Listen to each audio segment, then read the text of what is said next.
Narcissists use all kinds of manipulation tactics to gain and maintain control over you, to keep themselves in the driver's seat so that they will get supply and they will take energy from you.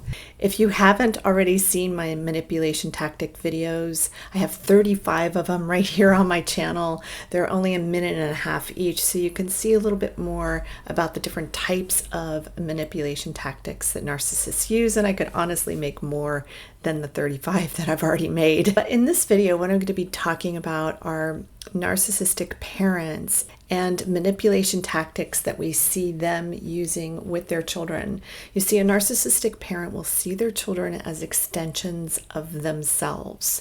So what that means is they see you as like an arm or a leg, and they should be able to control their arm or their leg, because it's theirs, right? That's how they think, and that's one of the reasons it's so difficult for people who are in narcissistic family systems. They are highly toxic and very difficult to maneuver through because of the manipulations that are going on.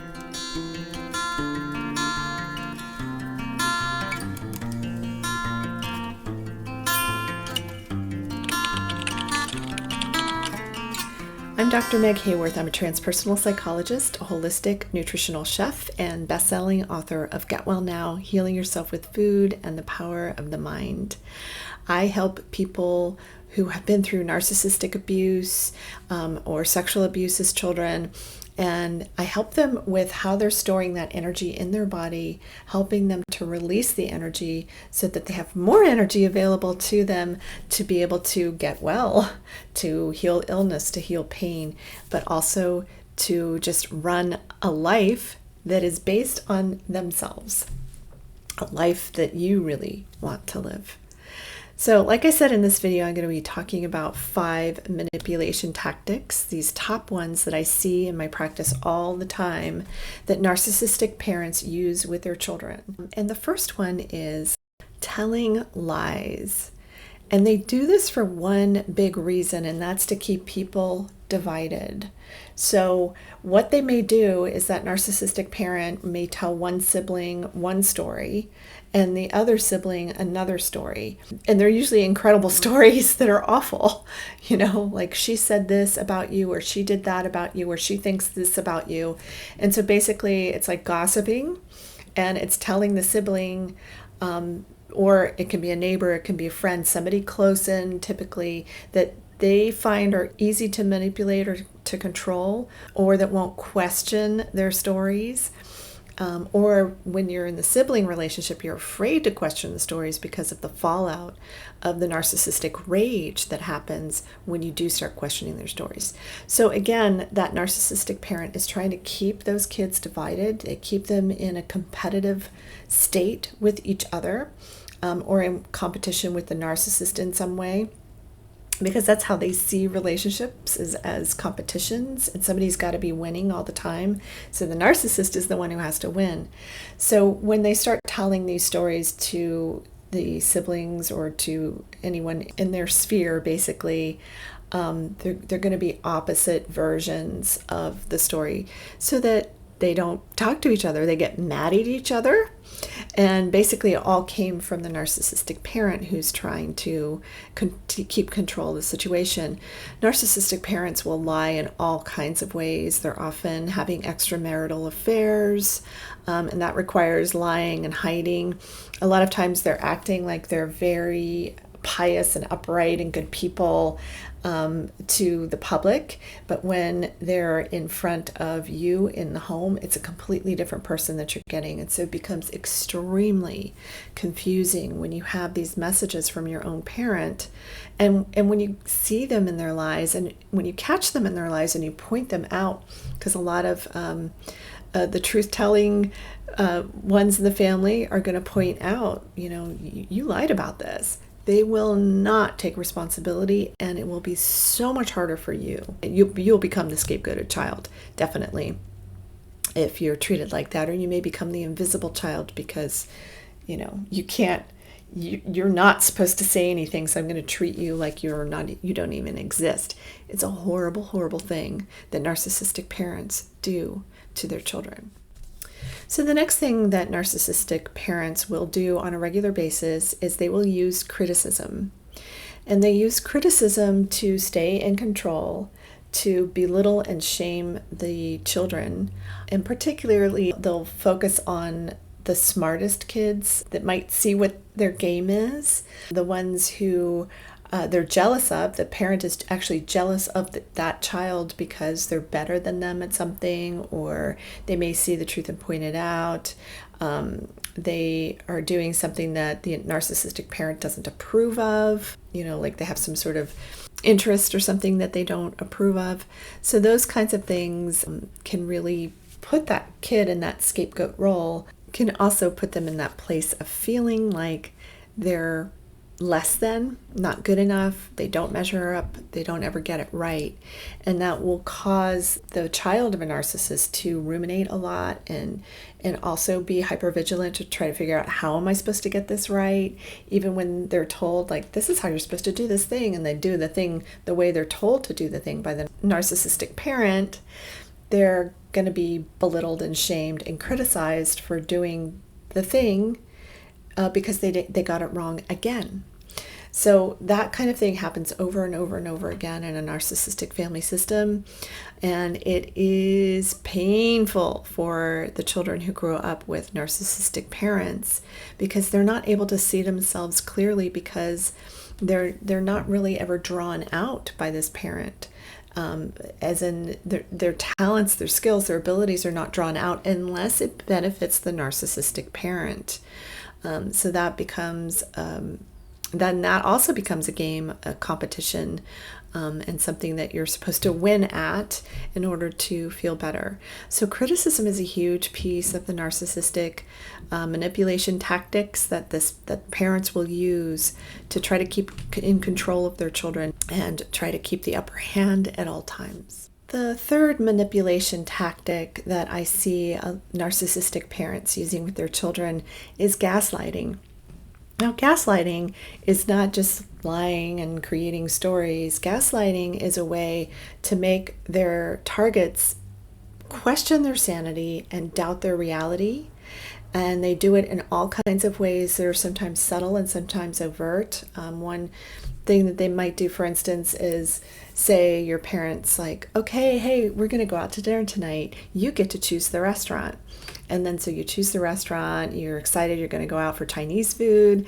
And when you're on your way to the restaurant, you see that he's pulling into the parking lot of the Mexican restaurant. And you're just like, wait a minute, but you said that we were going to go to the Chinese restaurant tonight, and I was really looking forward to, and you let me choose and all of that. And then they can just start yelling at you and say, I never said that. I never told you that you could choose. Why would I tell you that you could choose? I'm the one paying. They may do things like that. And so then you start to learn that even when it seems like they're approaching you to ask you to choose a restaurant that could be, like, oh yeah, I get to do this, that you can be attacked at any moment, and you can be told that you made that thing up. And this makes you doubt your reality. It makes you doubt your own sanity. And they're never, ever going to own up to it and say, oh, you know what? I made a mistake. I forgot I said that. Because it's a manipulation tactic. They knew they said it, and they know that they're doing it. They know that they're telling you on the other end of it, you got it wrong. I never said you could do that. You'll see that a lot with narcissistic parents.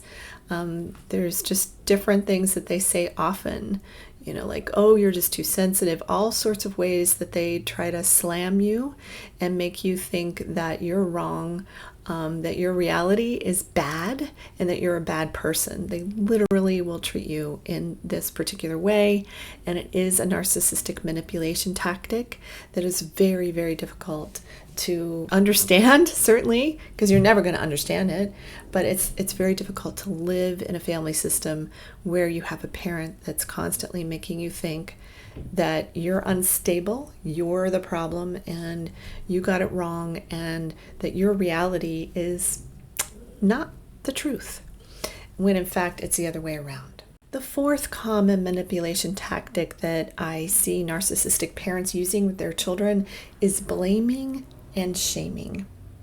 Now, narcissistic parents will use blame and shame as a way to never take accountability or responsibility for anything that they do. So what they're constantly doing is turning the tables on you and making you think that something that they did is your fault or your problem. So it could be something where, they made a mistake and they're not going to own up to their mistake. Instead, they're going to make you the scapegoat. They're going to make you the one who created the problem and the one who made that mistake.